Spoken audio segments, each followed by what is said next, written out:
ഡയമണ്ടിന് കുറച്ച് കഴിയുമ്പം വില കുറയും എന്ന് പറഞ്ഞാൽ ആരെങ്കിലും വിശ്വസിക്കുമോ? ഈ ഡയമണ്ട് എന്ന് പറയുന്നത് ജസ്റ്റ് ഒരു കരിയാന്ന് പറഞ്ഞാലും ആരെങ്കിലും വിശ്വസിക്കും? ചില ആൾക്കാരൊക്കെ അറിയുണ്ടാവും ഡയമണ്ട് എന്ന് പറയുന്നത് കാർബൺ ആണ് എന്നുള്ളത്.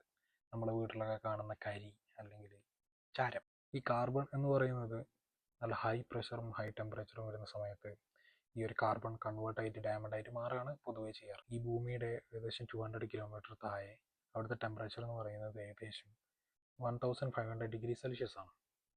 അവിടുത്തെ പ്രഷർ എന്ന് പറയുന്നത് ഏകദേശം 5000 മെഗാ പാസ്കലിനേക്കാളും കൂടുതലായിരിക്കും. അപ്പോൾ ഇത്രയും ഹൈ പ്രഷർ ഹൈ ടെമ്പറേച്ചറിലാണ് ഈ കാർബൺ കൺവേർട്ടർ ആയിട്ട് എന്ത് ചെയ്യുന്നത് ഡയമണ്ട് ആയിട്ട് മാറുന്നത്.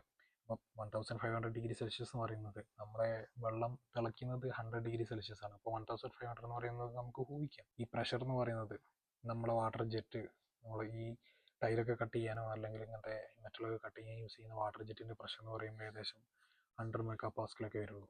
അപ്പോൾ 5000 മെഗാ പാസ്കൽ എന്ന് പറയുമ്പോൾ ഇപ്പോൾ നമുക്ക് എന്ത് ചെയ്യാം, ഇമാജിൻ ചെയ്യാം എത്രത്തോളം വലിയ പ്രഷറാണെന്നുള്ളത്. നാച്ചുറലി ഇതെങ്ങനെയാണ് പുറത്തേക്ക് വരുന്നതെന്ന് വെച്ചാൽ ഈ വോൾക്കാനിക് എറപ്ഷൻ വഴിയാണ് ഇത് പുറത്തേക്ക് വരുന്നത്. എന്നിട്ട് അത് മൈനിങ് ചെയ്യുന്ന ആൾക്കാരൊക്കെ അത് സെപ്പറേറ്റ് ചെയ്തിട്ട് എന്താണ് ഡയമണ്ട് ആക്കിയിട്ട് മാറ്റും. അപ്പം നിങ്ങൾ ചോദിക്കും, അപ്പോൾ ഇത്രയും ടെമ്പറേച്ചറും പ്രഷറും നമുക്ക് എന്ത് ചെയ്യാം, നമുക്ക് റിയൽ ആയിട്ട് നമുക്ക് തന്നെ കൊടുത്തൂടെ, നാച്ചുറൽ അല്ലാതെ ആർട്ടിഫിഷ്യലായിട്ട് കൊടുത്തൂടെ? അപ്പോൾ അങ്ങനെ സയൻറ്റിസ്റ്റുമാർ ചെയ്തിട്ടുണ്ട്, കണ്ടുപിടിച്ചിട്ടുണ്ട്. അപ്പം മെയിനായിട്ട് യൂസ് ചെയ്യുന്ന മെത്തേഡ്സ് എന്ന് പറയുന്നത് ഒരെണ്ണം HT എന്ന് പറയുന്ന ഒരു മെത്തേഡ്. HP എന്ന് പറയുന്നത് high pressure high temperature method. പിന്നെ CVD എന്ന് പറയുന്ന method, chemical vapour deposit method.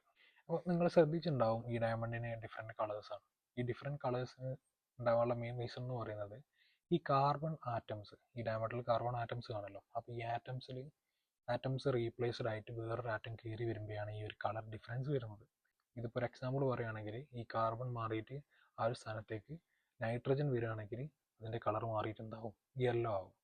അപ്പോൾ അവിടേക്ക് മാറിയിട്ട് ആ ഒരു കാർബൺ മാറിയിട്ട് ബോറോൺ വരികയാണെങ്കിൽ അവിടുത്തെ കളർ ബ്ലൂ ആയിരിക്കും. പിന്നെ ഈ കാർബൺ മാറിയിട്ട് അവിടേക്ക് ഹൈഡ്രജൻ വരികയാണെങ്കിൽ അതിൻ്റെ കളർ എന്ന് പറയുന്നത് വയലറ്റ് ആയിരിക്കും. അപ്പോൾ ഇങ്ങനെയാണ് ഈ കളർ ചേഞ്ച് എന്ന് പറയുന്നത്. അപ്പോൾ റിസർച്ച് ഇപ്പോൾ നടന്നുകൊണ്ടിരിക്കുന്നുണ്ട് ഒരുപാട്, ഈ കാർബൺ കൺവേർട്ട് ചെയ്തിട്ട് എന്ത് ചെയ്യാൻ ഡയമണ്ട് ആക്കി മാറ്റാനുള്ളത്.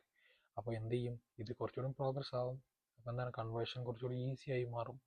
അപ്പോൾ എന്താണ് ഇൻഡസ്ട്രിയലി ഡയമണ്ട് നമുക്ക് ഉണ്ടാക്കിയെടുക്കാൻ പറ്റും. അപ്പോൾ എന്തായാലും ഡയമണ്ടിന് വില കുറയും. അതാണ് സംഭവം.